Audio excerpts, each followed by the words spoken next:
इस मूवी को आज मैं एक्सप्लेन करने जा रही हूँ वो हैचेट पार्ट 2 है। ये मूवी अपनी पिछली मूवी से लिंक्ड है। इस मूवी को अंडरस्टैंड करने के लिए पार्ट 1 देखना कंपलसरी है, वरना वीडियो समझ नहीं आएगी। और अब चलते हैं मूवी की एक्सप्लेनेशन की तरफ। ये मूवी एग्जैक्ट वहीं से स्टार्ट होती है जहाँ पर पार्ट 1 एंड हुआ था, जहाँ क्राउली ने मैरी बेथ को पकड़ लिया था। मैरी बेथ अपनी जान बचाने के लिए उसकी आँख पर मारकर उसकी आँख फोड़ देती है और वो पानी में जा गिरता है और मैरी बेथ मौके का फायदा उठाकर वहाँ से दूर चली जाती है। तब किस्मत से एक आदमी जैक जो उसे देख लेता है और अपने घर ले आता है। और जैक कोई और नहीं बल्कि वही आदमी था जो चिल्ला चिल्ला कर उन लोगों को उस सौंप पर जाने से मना कर रहा था। मैरी बेथ उसे बताती है कि विक्टर क्राउली ने सबको मार दिया है और अब वो उसके पीछे पड़ा हुआ है। तब जैक कहता है कि उसने तो उन सबको रोकने की बहुत कोशिश की थी, लेकिन किसी ने भी उसकी एक नहीं सुनी। वो कहती है कि वो अपने फादर और भाई को यहाँ पर ढूंढने आई, लेकिन क्राउली ने तो उनको भी मार डाला। जैक उससे उसका नाम पूछता है, तब वो अपना नाम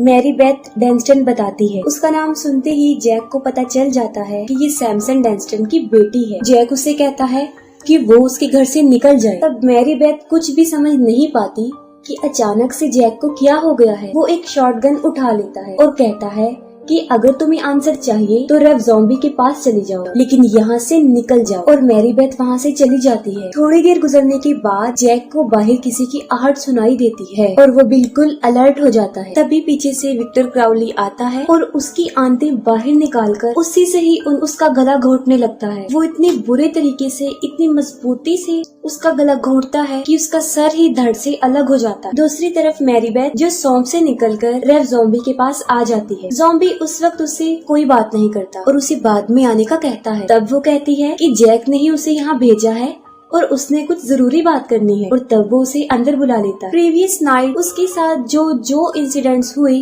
वो सब उसे बता देती है, लेकिन वो ज़ॉम्बी सबसे पहले उस बोट के ड्राइवर के बारे में पूछता है और वो कहती है कि वो भी मारा गया है। ये सुनकर ज़ॉम्बी उसे बताता है कि वो बोट उसी की थी और वो चोरी से वो टूर करवाता था और उसी के कहने पर शॉन वो टूर करवाने गया था। मैरी बेथ उसे अपने फादर का नेम बताती है और ये पूछती है कि वो उनके बारे में क्या जानता है। और तब ज़ॉम्बी उसके सामने एक स्टोरी नरेट करता है। वो बताता है कि जब वो छोटा बच्चा था तब थॉमस क्राउली नाम का एक आदमी अपनी वाइफ शैनन के साथ उस जंगल में रहता था। शाइन बहुत ज्यादा बीमार थी, उसे स्टमक कैंसर था और ये बीमारी अंदर ही अंदर उसे खा रही थी। शाइन की एक नर्स थी जो उसका चेकअप करने आया करती थी। आहिस्ता आहिस्ता थॉमस और वो नर्स एक दूसरे के काफी क्लोज हो गई और ना चाहते हुए भी थॉमस अपनी वाइफ को धोखा दे रहा था, क्योंकि वो हालात से काफी मजबूर हो चुका था। उसकी वाइफ अब सिर्फ एक जिंदा लाश की तरह थी जो अपने मरने का इंतजार कर रही थी। थॉमस रोज उसे थोड़ा थोड़ा मरता हुआ देख रहा था और उसका दुख दर्द समझने वाला कोई नहीं था। इस वक्त में जब वो नर्स उसके करीब आई तो वो भी अपने इमोशंस को कंट्रोल नहीं कर पाया। काफी दिन तक वो अपने अफेयर को शाइन से छुपा कर रखते हैं, लेकिन फाइनली वो दिन आ जाता है जब उन्हें ऐसा लगता है कि शाइन मर चुकी है और उसी दिन वो हमेशा के लिए एक दूसरे के साथ रहने का डिसीजन लेते हैं। लेकिन शाइन अभी मरी नहीं थी और वो उन दोनों को रंगे हाथों पकड़ लेती है और तब वो उनके होने वाले बच्चे को कर्ज देकर मर जाती है। और आखिरकार वो दिन आ जाता है और उनका बच्चा पैदा होता है तो वो इतना बदसूरत होता है कि उसको देख कर ही उसकी माँ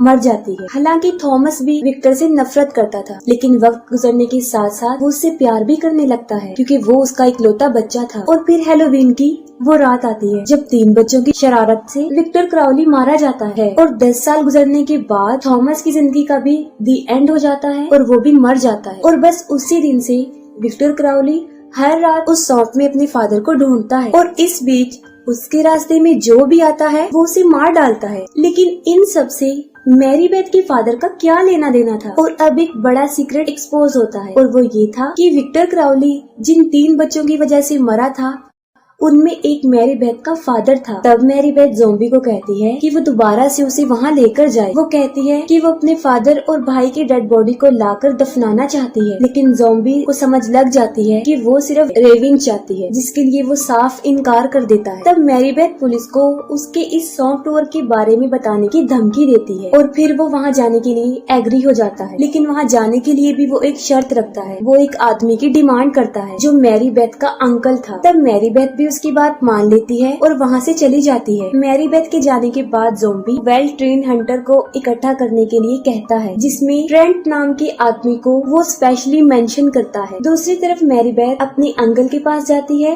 और उसे सारा इंसिडेंट बता देती है, जिस पर उसके अंकल कहते हैं कि विक्टर क्राउली सिर्फ एक अफवाह है और उसे पुलिस को बताना चाहिए। तब मैरी बेथ कहती है कि एक बार वो उसके साथ उस सौंप पर चल ले और वहाँ से आने के बाद वो सब कुछ पुलिस को बता देगी। वो इस बात पर एग्री हो जाता है और वो दोनों वहाँ चलने के लिए तैयार हो जाते हैं। मैरी बेथ फिर से ज़ॉम्बी के पास जाती है और वहाँ पर वो सारे हंटर्स इकट्ठा हो चुके थे। ज़ॉम्बी उन सब हंटर्स को बताता है कि उन्होंने वहाँ पर उसकी बोट ढूंढने जाना है, जिसके बदले में वो उन्हें इनाम भी देगा। वो कहता है कि इस बीच उन्हें किसी का शिकार भी करना पड़ेगा। और जैसे ही वो विक्टर क्राउली का नाम लेता है, सब वहाँ से उठकर चले जाते हैं और वो आदमी ट्रेंट भी वहाँ से जाने लगता है। तब ज़ॉम्बी उसे डबल मनी का लालच देकर किसी तरह रोक लेता है। वहाँ पर बहुत ही कम लोग रह चुके थे। वो उन्हें कहता है कि बोट लाने के $500 और क्राउली का सर लाने की $5000 कैश देगा और वो लोग पूरी तैयारी करके वहाँ से निकल पड़ते। वहाँ पहुँचते पहुँचते उन्हें शाम हो जाती है। वो सब वहाँ पर बोट ढूंढने लग जाते हैं और देखते ही देखते रात हो जाती है। टाइम बचाने के लिए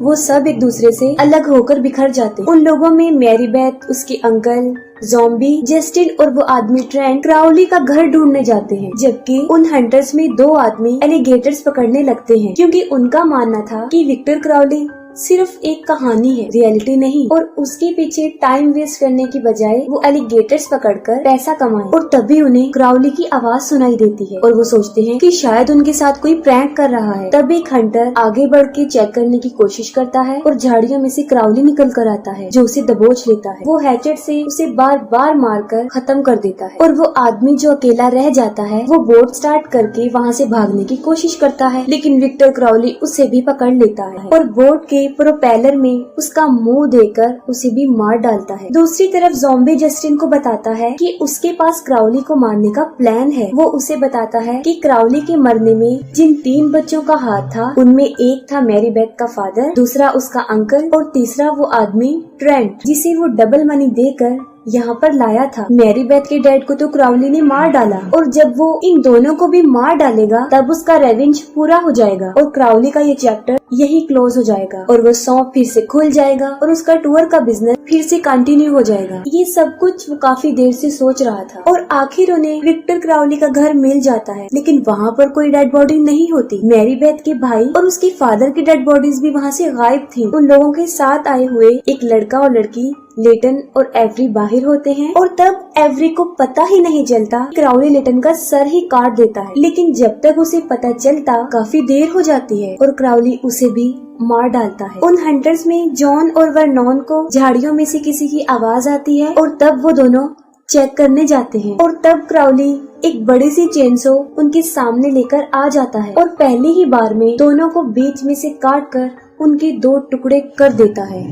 ये सारा शोर सुनकर ट्रेंट काफी अलर्ट हो जाता है। जस्टिन और मैरी बेथ एक कमरे में छुप जाते हैं और वहाँ जस्टिन ज़ॉम्बी का सारा प्लान मैरी बेथ को बता देता है और ये सुनकर वो अपने अंकल बॉब को बचाने जाती है। तब जस्टिन जल्दी से दरवाजा बंद करके उसके आगे चेयर फंसा देता है, लेकिन उसे ये नहीं पता था कि क्राउली उसके पीछे ही है। वो एक बेल्ट सैंडर से उसका आधा सर काट कर उसे मार डालता है और इसके बाद वो दरवाजा तोड़कर उन लोगों पर अटैक कर देता है। वो ट्रेंट को पकड़ लेता है, लेकिन ट्रेंट किसी मॉन्स्टर से कम नहीं था और वो बड़ी बहादुरी से विक्टर क्राउली का मुकाबला करता है। वो क्राउली को इतना मारता है कि मार मार कर उसका बुरा हाल कर देता है और जैसे ही वो एक चॉपर से क्राउली को मारने लगता है, बदले में क्राउली उसकी टांग ही तोड़ देता है और उसका मुंह टेबल में फंसाकर टांग मारकर सर से धड़ को अलग कर देता है। ज़ॉम्बी जबरदस्ती मैरी बेथ को घर से बाहर ले जाता है और बॉब को अंदर ही बंद कर देता है और क्राउली आकर अब बॉब को पकड़ लेता है और उसे भी मार डालता है। तब ज़ॉम्बी समझता है कि अब क्राउली का रेवेंज पूरा हो गया है और अब वो वापस नहीं आएगा। मैरी बेथ ये सब पुलिस को बताने की धमकी देती है, जिस पर ज़ॉम्बी उसे शूट करने लगता है और तभी वो उसे एक बात बताती है। वो कहती है कि बॉब उसका असली अंकल नहीं था, वो उसके फादर का बेस्ट फ्रेंड था और उसका अंकल बहुत सालों पहले ब्लड कैंसर से मर गया है। ये सुनकर ज़ॉम्बी काफी हैरान हो जाता है और वो फिर अपने सामने देखता है जहाँ पर क्राउली हैचेट लेकर खड़ा था और वो जाकर सीधा उसे पकड़ लेता है, लेकिन क्राउली उसे हैचेट से मार मार कर उसके 2 टुकड़े कर देता है। ज़ॉम्बी का गलत सोचना था, क्राउली मरा नहीं था और ना ही उसका बदला पूरा हुआ था। क्राउली उसकी स्पाइन पकड़ लेता है और उसके जिस्म को खाल से ही अलग कर देता है और मौके का फायदा उठाकर मैरीबेथ एक हैचेट लेकर क्राउली के फेस पर बहुत ज्यादा मारती है। वो हैचेट से उसे इतना मारती है कि उसका फेस ही खत्म हो जाता है, लेकिन फिर भी वो अपने फिंगर्स को मूव करता है और इसके बाद मैरीबेथ एक शॉटगन लेकर आती है जिससे उसके चेहरे के चीथड़े उड़ा देती है। अब एक बात तो साफ जाहिर है कि विक्टर क्राउली अभी भी मरा नहीं है, वो अभी भी जिंदा है। और ये मूवी यहीं पर एंड हो जाती है और इसके आगे क्या हुआ था ये पता चलेगा इसके पार्ट 3 में।